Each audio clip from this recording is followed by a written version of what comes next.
donc bienvenue pour cette nouvelle édition de Au fil du mandat. Donc cette semaine, on va faire le point à la fois sur la mobilisation sur les retraites, et puis on va revenir aussi sur notre actualité au niveau de la proposition de loi que j'avais réalisée sur l'université. Et enfin, on fera un petit point aussi sur ce qu'on fait actuellement à Marseille en termes d'audition, parce qu'on a eu quelques auditions que moi je pense intéressantes sur lesquelles je vais revenir. Alors d'abord sur les retraites, et bien évidemment depuis le mois dernier, ça a été l'événement phare, hein, c'est cette mobilisation massive, avec en tout cas pour ce qui est de la dernière manifestation à Marseille, nous étions encore plus nombreux que les autres jours. C'est probablement une manifestation historique à Marseille, hein, des centaines de milliers de personnes qui étaient dans la rue pour dire non à Emmanuel Macron.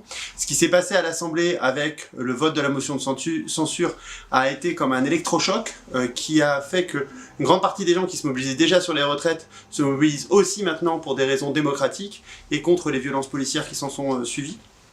Donc on est dans une situation effectivement compliquée pour le gouvernement, et je pense qu'il faut qu'on continue à se mobiliser, car Emmanuel Macron est dans une nasse, il n'a pas le choix, il faut qu'il retire sa réforme, parce que sinon en fait on va continuer avec la mobilisation.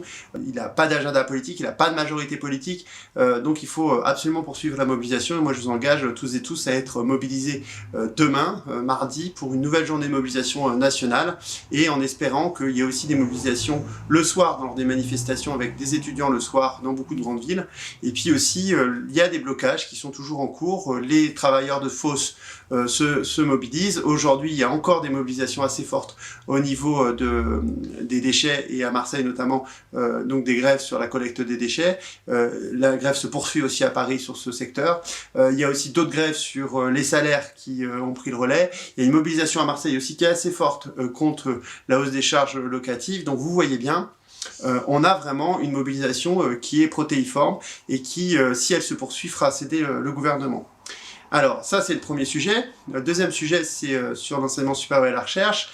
En ce qui me concerne, j'avais déposé une proposition de loi NUPES, je vous le rappelle, sur l'université et la recherche, et on a commencé à faire un peu le tournée des facs et des écoles pour présenter notre proposition de loi. Donc la semaine dernière, on a d'abord été à faire un débat à Sciences Po, où on a eu un échange assez nourri avec des étudiants de Sciences Po et des enseignants-chercheurs.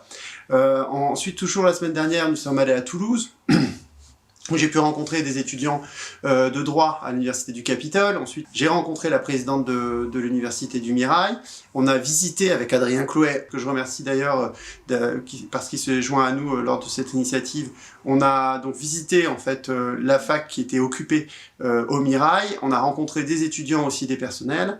Et le soir, à l'initiative et à l'invitation de la députée donc Europe Écologie Les Verts, Christine Arrigui, j'ai participé à un débat aussi sur l'université et la recherche qui était très intéressant, et que je mettrai, donc tout a été filmé, et à un moment donné on mettra tous les liens pour lesquels vous pouvez retrouver ce débat.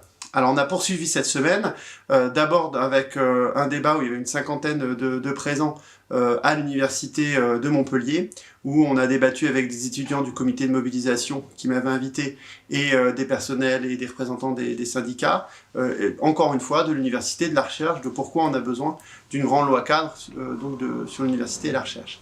Et puis ensuite on a poursuivi, toujours la semaine dernière, donc avec une intervention à l'École nationale d'architecture qui est en lutte actuellement, où on a parlé retraite et climat. Donc voilà, je vais continuer à poursuivre ces débats-là, parce que ça nourrit aussi la mobilisation, puisque vous savez, la jeunesse est mobilisée. Elle est mobilisée sur la question, évidemment, des retraites, mais elle est percutée par les questions de précarité étudiante, par les questions de climat, et c'est pour ça que je me mobilise sur ces sujets-là. Un point quand même pour dire toute ma solidarité avec les députés et l'ensemble des acteurs donc qui ont été à la manifestation contre les méga-bassines ce week-end. La répression a été totalement inadmissible. On va ouvrir avec Clémence Guettet une commission d'enquête sur la façon dont l'ordre a été maintenu et je pense qu'on doit demander la démission de Darmanin, parce que c'est inadmissible ce qui s'est passé. En gros, ils ont protégé ce chantier en étant extrêmement offensifs, et les forces de l'ordre, en déployant avec des quads, etc., en déployant un service du maintien de l'ordre qu'on avait qu'on n'avait plus vu ces derniers temps et qui maintenant est très inquiétant. C'est ce qu'on voit aussi avec la multiplication des gardes à vue, avec la multiplication des violences policières aussi sur la loi travail. Donc ces méga-bassines, je ne vais pas revenir sur le dossier de fond, mais l'idée est bien simple, c'est qu'on est en train de construire des retenues d'eau pour des agriculteurs qui continuent de produire notamment du maïs et pour des cultures qui sont très dispendieuses en eau, alors qu'il faudrait adapter notre agriculture et plutôt qu'une minorité d'agriculteurs s'accapare en fait les ressources en eau. Enfin, je voulais juste conclure sur ce qu'on fait donc en circonscription, où j'ai été quand même régulièrement présent ces derniers temps. D'abord sur les actions, les manifestations, évidemment les actions. J'ai participé à un des piquets de grève de la Poste, notamment sur le mouvement des retraites, mais surtout là on fait un certain nombre d'auditions qui me semblent intéressantes, notamment on a pu rencontrer des avocats du syndicat des avocats de France, donc on est revenu sur la loi Darmanin qui finalement va peut-être être abandonnée, mais donc sur l'immigration et qui en fait est encore plus coercitif sur le droit d'asile et c'est un vrai problème. On est revenu aussi sur les mineurs non accompagnés, donc ça c'était vraiment une audition qui était très intéressante.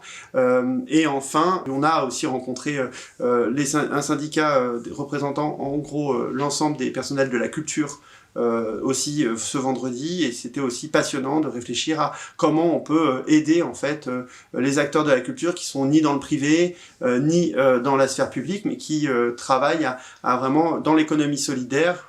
On a des compagnies qui font un vrai travail quasiment de service public auprès des populations qui sont les plus éloignées de la culture, et ça c'était vraiment passionnant. Voilà, donc une actualité extrêmement riche, hein. Il y a évidemment plein d'autres choses qu'on fait et vous pouvez nous suivre sur les réseaux, sur YouTube, sur Facebook, sur Instagram, sur Twitter. On communique sur toutes nos actions.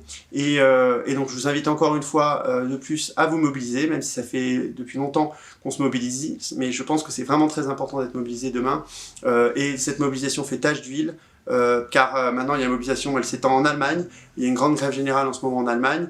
Et je pense que tous et toutes ensemble, on va gagner.